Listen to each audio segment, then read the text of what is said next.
When you were growing up, did you think that when you got older, when you reached a certain age, when you became an adult, that you'd have it all figured out?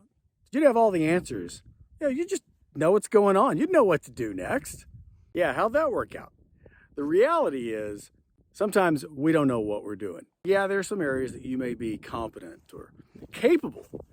There are a lot of things that life throws at us that you know they're coming, but you don't know what to do. You don't know what to do or what to expect or how to handle it until you're in the middle of it. That's what I call advanced adulting. And that's what we're going to talk about today. I'm Bradley Richardson, and welcome to this episode of the Advanced Adulting Podcast. I am 58 years old this year. I know, you may be thinking, you don't look 58, or you may be thinking you look like a dried up raisin, and look every bit of it. The point is, I've lived a lot of life, probably like you. If you're in midlife or beyond your 40s, 50s, 60s, whatever, man, you've encountered a lot of things. Some good, some joy, some happiness, some bad, some pain, some challenges, every single one of us. Some of you have made a lot of money, lost a lot of money, made no money. Some of you have had great relationships. Some of you have struggled throughout. Some of you have had health issues, parenting issues, child issues. Some of you have just lived a full life and then maybe figured out, hey, there's a fork in the road and I want to do something different now. That's not unusual. It's not. Growing up in West Texas where I did, I'm originally from far West Texas. I always thought and grew up this idea that when I got older, there's a moment when you're a teenager and you think your parents are idiots. But then you think, oh, well, these adults, they have all the answers. When I grow up, I'm going to know everything. And, when you're in your 20s, you're young, dumb, cocky, and bulletproof. And you may think you have a lot of the answers. But it's not until later, until you get closer to this age, when maybe you've gone through a divorce, maybe you've raised some kids, you've lost some friends, you've had a health scare, lost a parent or had to care for a parent. It could be anything. You realize, wow, I'm competent and have my act together in these areas, but there's some things that I just never thought about, I couldn't plan for, or things that I thought, I know that's going to come, but I know how I'll deal with that, until it happens. And then you are just in the weeds or in the middle of the desert, not knowing what to do. If you have teenagers, if you have kids in their 20s, you've heard this term adulting. And when I first heard this several years ago, it was used in the satirical way of, adulting. I have to get up and go to my job. I have to show up on time. I have to balance my my checkbook. Dating myself, right? Nobody has checkbooks anymore. I have to do laundry. I have to pay bills. Adulting is so hard. That was the original use of adulting. Okay, this transition between adolescence to adulthood. That's elementary school. That really is. What they don't tell you are the things that, when you're 21, 27 years old, nobody says, well, I wonder what it's going to be like to be 51. I wonder what it's going to be like to be in my second marriage. I wonder what it's going to be like to lose a parent. I wonder what it's going to be like to be in my mid 40s and be let go and realize I can't get another job in my industry, or maybe I chose that industry because it really wasn't what I wanted, but it was something my parents or my ex-wife or someone else expected of me. And what do I do now? What do I want so I can make the most out of the rest of my life? Maybe, and it's not all bad, but I want you to think about this. Where you got, how you got to right here is the culmination of all of our previous choices. It is. And, some of them great, some of them not. Would you do things differently? Yeah, sometimes. But the point is, you're here right now at this particular moment. The average 50-year-old has 26 years left. That scares the living shit out of me. Okay, I'm 58, and I'm in, okay, I'm in good health. Okay, could I lose some lbs? You damn right I could. But, that's scary when you think, when you're younger, we think, we got all the time in the world. When you're raising babies, when you're making the career, when you're doing all these things, and you wake up and either it's a change by that was forced upon you. Okay, again, divorce, life change, whatever, or you're at a fork in the road because you choose it. You wake up one day and you go, "There's more to life," or "I only have 26 years left. Hopefully, God willing, I have more. You have more too." And what am I going to do with it? What am I going to do with it? Too often, and I saw my mother do it. You may have seen your parents or friends do it. You may have thought this, and I have, for a while and at times. I wanted to curl up in a ball and just go, boy, you screwed the pooch. And how, we look at things with regret, or we look at things on, gosh, I wasted that. Yeah, you did. But what are you going to do now? What are we going to do now? That's advanced adulting. Advanced adulting is the PhD level stuff, the master's and PhD level stuff that we all encounter as advanced adults, 40s, 50s, and beyond, because you know what? It's the stuff that nobody and nothing can prepare you for, that we all encounter as we age. And that's in relationships, that's in money, that's in your career, that's in lifestyle, that's in all of these things that is coming up every single day. See, the point is this is important. You may be grown, but you're never finished growing. That's it. You may be grown, but you're never finished growing. We never stop growing. And when you do, it's time. It's time to check out at that point. Those are the ones. And I hope to God it's not you. And we're going to make sure that it's not you. That if you just kind of give up and just wait, oh, well, yeah, I did it. Boy, I can't change. I can't do anything. I'm not a motivational speaker. I'm not that guy. I've spoken. And we'll tell you about that. Okay? Yes. I've written 5 books. I've had bestsellers published in languages all over the world. I've spoken to tens of thousands of people. I have, hundreds of thousands of people that follow on social media. I've done all the stuff. And you know what? I'm still finding new things to learn and new things that I don't know every single day. I think there's a lot of us, and I think, I hope you're this way. You realize that maybe for the first time in your life, maybe since childhood, you're truly free. You're free to make choices. Now, you may have to climb out of a hole somewhere. Things may not be perfect, but you are free to really be who you want to be with the time that we have left. That's important. See, I want you to think about what I said earlier. Where we are now is a result of the choices that we've made up to this point. And a lot of the choices that we've made may have not been our own. Now, you may be this independent badass. That's awesome. But some of the choices that we made, think about it.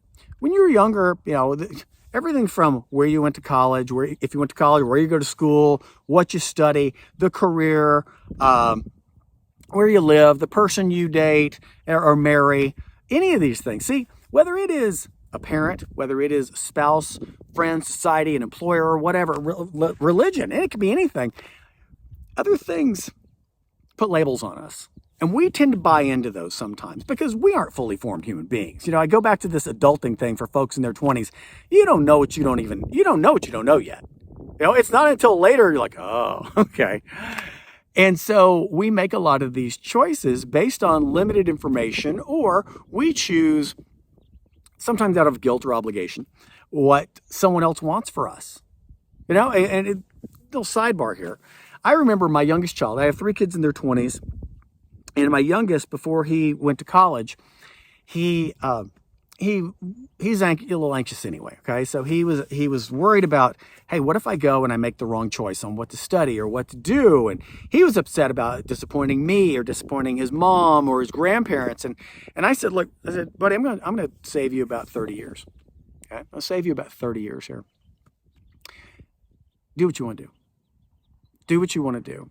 I said, myself, your mom, your grandparents, the people that love you, we're going to offer suggestions and guidance, and we want certain things for you so you're happy, or maybe so you don't make the mistakes that we did. But this is the hard part for you to hear. We're going to be dead soon. He looked at me, he was shocked. I said, we're going to be dead soon. At some point, your grandparents are going to be gone. And at some point, your mom and I are going to be gone. And your brother and sister are going to be grown and have families and living their own lives. And guess what? It's going to be you. And so what we think, what we want, doesn't mean jack shit. You live your life. And I wish that someone had told me that when I was his age. I said, be happy.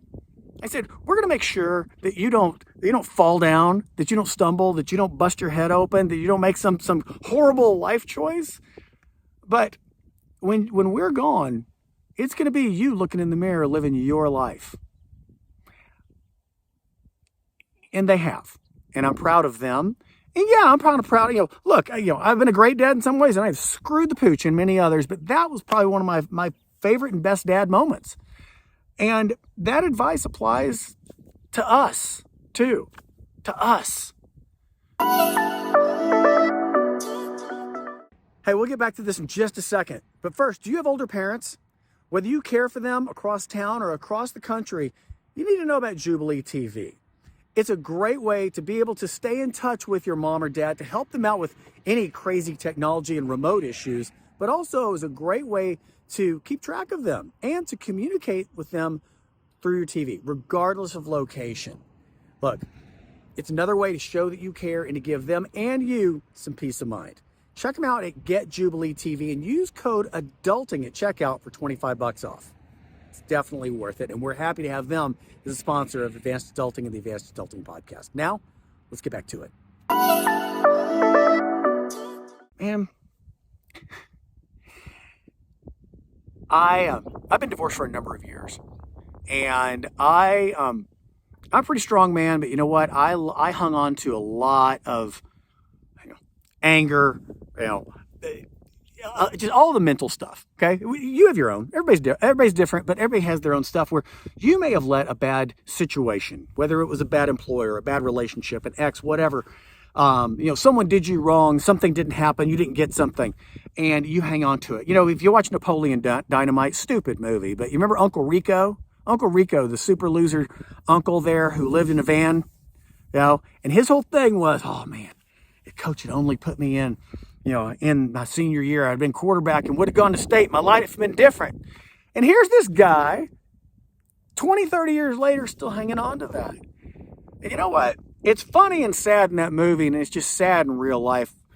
And a lot of us have done it. I've done it. I've pissed away years hanging on to some sort of anger or memory or grudge or whatever. Does that make me the most evolved, person ever? No, it does. It just makes me real. You know what?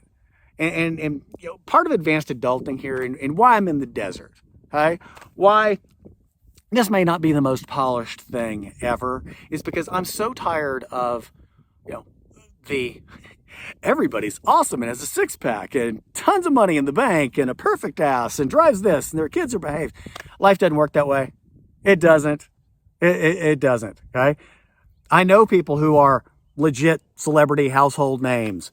I know the New York Times best-selling authors, okay? I'm friends with them. I know that. I've been in these circles, and you know what? It doesn't matter how much money you have or you don't. It doesn't matter where you grew up, what color you are, what god or tree you worship. It doesn't matter. We all are growing older. We all are encountering these things. We're all going to lose a parent. We're all going to interact with another human being. We're all going to, look, I haven't figured out a way to get through the world without money, so we're all going to be dealing with money at some point. We're all going to want to live and make choices that make us happy. That's it.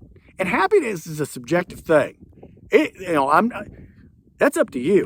And it changes. It's fluid. It changes all the damn time. What I wanted 6 years ago, 10 years ago is so dramatically different than what I want right now. That's it. You don't know what you don't know, and you don't know until you're right up in it. That's it. And we use the knowledge and experience that we've had, and we reevaluate, recalibrate all the time. That's advanced adulting. Now, how do you do it? Are you expected to have all the answers? No. I think that's the rub right there. It's kind of some of us, and I'll speak for myself on this. Maybe you feel the same way. You feel a little deficient when you're like, oh, you know what? I should have the answers. I should know this. I should have. Love him or not, Tony Robbins, best word. Sometimes we should all over ourselves. We do. We should what? Okay? No, you're just doing. Okay? There are good choices, bad choices, and different choices. It's just choices. So what are you going to do? Now, I don't have all the answers. I have a skill set in certain areas, but part of this whole podcast, this endeavor here, is to we're all growing. We're all learning at the same time, and we're going to do this together. So yeah, so I have some areas of expertise that I'm going to share with you. And what I don't know in these other areas, guess what? We're going to learn together because I'm calling in my chits. I'm bringing in all the experts, authorities, badasses, people who are in the know on all these different areas that we are going through as we navigate this stage of life. That's it. And so that's my promise, that's my commitment to you with this, with advanced adulting, with this podcast, with this content. Who knows where it's going to go? Do I have big ambitions? Yeah, I sure do. But you know what? Stephen Bartlett, Diary of a CEO, okay, one of the top 5 in the world now. His first episode, he famously tells about this. Late one night, crawled into a closet, put a blanket over his head, and just started talking into a microphone. Didn't know if anybody was there, if anybody would listen. Dax Shepard, armchair expert. Yeah, he's a movie star and a celebrity and all this, but you know what? Just wanted to do something. Went up on top of his garage in an attic and started speaking. Mark Maron, okay, WTF. He started in his garage. Just started talking in his garage. He's now had Mick Jagger and Obama and other people in his garage. So why the hell can't I start here in the desert, in my backyard, or whatever? I guess if there's an encouraging part, I guess that's it to you. Just start. Don't care, don't give a shit what your spouse, your friends, your family, anybody else, that asshole who's going to make a comment there on YouTube or TikTok or whatever says. Is it going to make you happy? And here's the thing. This is the other important thing here, folks. Not everything works. It doesn't. It's kind of like one of my things that I tell people, I believe in the law of thirds, and it applies with doing things, but it also applies with relationships and people. Too many of us, it's great to be wanted. It's great to be liked. And you can sit there and think, well, I don't give a shit. Yeah, but you know what? It's better to have people accept you and want you and endorse what you do. But here's the thing. Not everybody does. You're never going to bat 1,000. 100% of the people are not going to love you, like you, or even give a rat's ass about you. Here's my law of thirds. A third of the people out there, they're just going to hate you on spec. That's it. It's going to be, you know what? I don't like the way you sound. I don't like bald people. I don't like people from Texas. You remind me of, someone I knew in high school. You remind me of my ex-wife. It could be anything. They're just not going to like you, and it wouldn't matter if you could walk on water, had the cure of cancer. They don't care.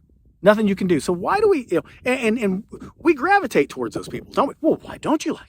It's like a dog, You ever have anybody, my ex-wife hated dogs, hated animals. And so whenever we go somewhere, sure enough, what would happen? If they had a dog, that dog is right up on her. Hey, love me, pet me. Hey, what? And we do the same thing with people when they reject us or don't want us. Well, we want to get them. Why not? Let it go. Let them go. A third of the people hate you on spec. The other third, it's situational. It's indifferent. They may like you. They may not. Some things are cool. Some things they don't give a shit about. That's all right. But that second third, or the last third, that last third, those are your people. Those are your people. They love you. They get it. You speak my language. I dig your chili. That's it. Those are your people. It takes us a long time to figure that out, that we really only ought to be focusing our efforts on a third of the people out there. And the same thing goes for things that we want to do or try. Everything you try, we're scared to do something. We're scared to do something new. I don't know. Because why? Because you've been knocked in the dirt before. Because it's hurt. Because you want to succeed because you can't take losing anymore. Any of those things. You don't want to look stupid. But guess what? You're going to, and it's okay. A third of the things you try just aren't going to work out, whether it's just not going to be good, you're not going to be good at it, you're not going to like it, it's not what you thought. The other third might work out, but you're going to find a third of the things out there that you go, hey, I really like this. I enjoy it. It fulfills me. I'm good at it, or at least okay at it. I like it. But it's for you. That's one of the whole things right now about advanced adulting is this is, it sounds so corny and cliche. It's your time. It is your time. It is. The only person at this point that you owe a damn thing to is you. Now, that means don't be a jackass, okay? We were thinking about getting shirts printed. Just don't be a dick. That's it. That's pretty much your rule. Pretty much it's the not next to the golden rule. Don't be a dick. But do things for you. Do things for you. Now, I know that we have responsibilities, we have obligations, especially us in Gen X. We are a sandwich generation, it's true. We have older parents that we have to care for now. Caring for them physically, mentally, emotionally, financially, all of that. Making sure that mom and dad are okay if they're still around. That's a burden that a lot of us, and I know I dealt with as well, just worrying for them. Whether you're actually physically doing anything, worrying about that. Or about your kids, whether they're in college, whether they're grown, anything. And then caring for yourself. It's tough. You have obligations. You have financial obligations. How am I going to take care and do all these things? I get it. But the choices you make for the man or woman that you want to be right now, that's in your hands. That is in your hands. Nobody expects you to have all the answers. But I guess the point is, I'm inviting you to come with me. Let's try and find them. Don't find them. Take what works. That's the biggest thing. Take what works for you. Take, of anything. And I invite you to do that, anything. Anything in social media or anything that you read. Just use, for God's sake, use critical thinking. We don't do that much anymore, or at least a lot of people. Some of it be informative? Yeah. But some of it be thought-provoking? Hopefully. There are going to be things I say or do, that's my or guests that I have on, that you may go, oh, that's awesome. I said it a moment ago. There are others you go, I hope you'll... I hope you like it. Give it a chance. You know what? You ever go to the Cheesecake Factory? No. Cheesecake Factory, and that's okay. If you've been to one, but it's the biggest menu on the planet. Take each piece. They've got everything, which is a blessing and a curse. That's it. I don't like everything there. What works, but there's some things that I do like. That's really it. Think of it like that. Think of it like the Cheesecake Factory. In life. Life, love, money, relationships. Don't worry about the rest. Health. Stick around. Come back. There are very few absolutes. Most importantly, let me hear from you. Very few absolutes. Okay. It's just a matter of what's right. Let me hear from you. That's what this is. And what's right for you right now. Okay? Is it really? I believe in the connection. I believe in the connection. Choosing yourself, doing what's right for you, and the connection. That connection can be with nature. It can be with animals. It can be with God, or however you define that. It can be with other people. But I think, for me anyway, I know, understand, and value the importance of being connected somehow with something or someone or a group of people, whether you actually meet them online, they're halfway around the world, or you're sitting there, hanging out with them. That's important. And I want to be there and do that for you, is connect you with each other, with me, with ideas, with resources, with tools, with thoughts that can help you just be happy and make this stage of life the best stage of your life. I'm trying it myself. And together, we're going to do it. And I invite you along for the ride.